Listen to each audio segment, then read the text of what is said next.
अगर आप भी चाहते नहीं कोहिनूर म्यूजिक के ऑडियो वीडियो सबसे पहले देखे खतीरा सुने खतीरा तो लाल बटन दबा के चैनल के सब्सक्राइब कर लीजा और साथ ही बेल आइकन के दबावल ना भूलिए। Presented by Kohinoor music studio Bakhri Bazar.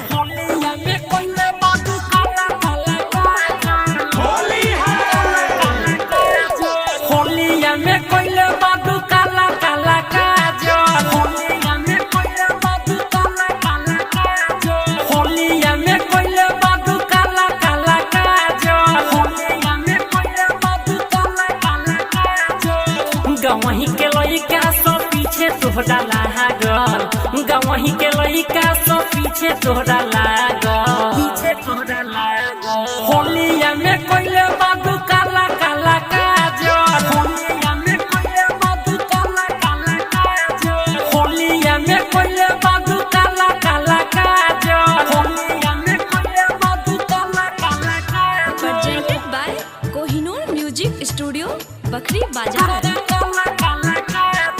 केहू बा घोड़ले है गोबर आ केहू बा घोड़ले माटी अपो तो दिहे सुन तोहरो आ जैसे पोतेला होटाती, आ जैसे पोतेला होटाती।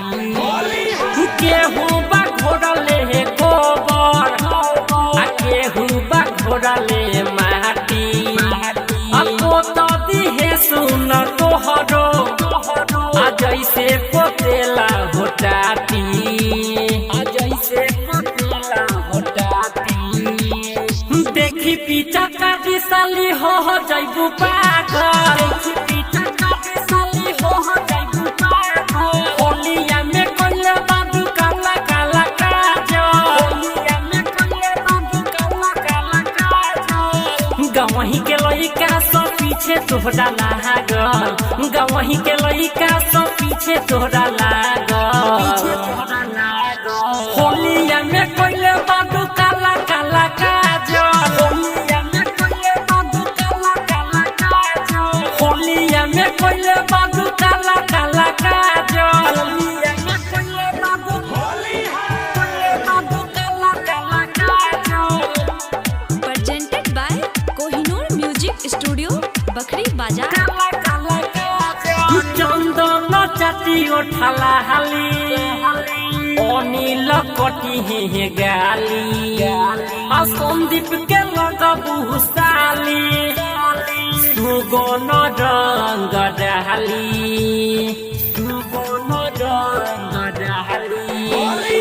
चंदन चाटी उठला हाली अनिल कटी हे गाली आ संदीप के लगबू साली सुगन रंग डाली, सुगन रंग डाली।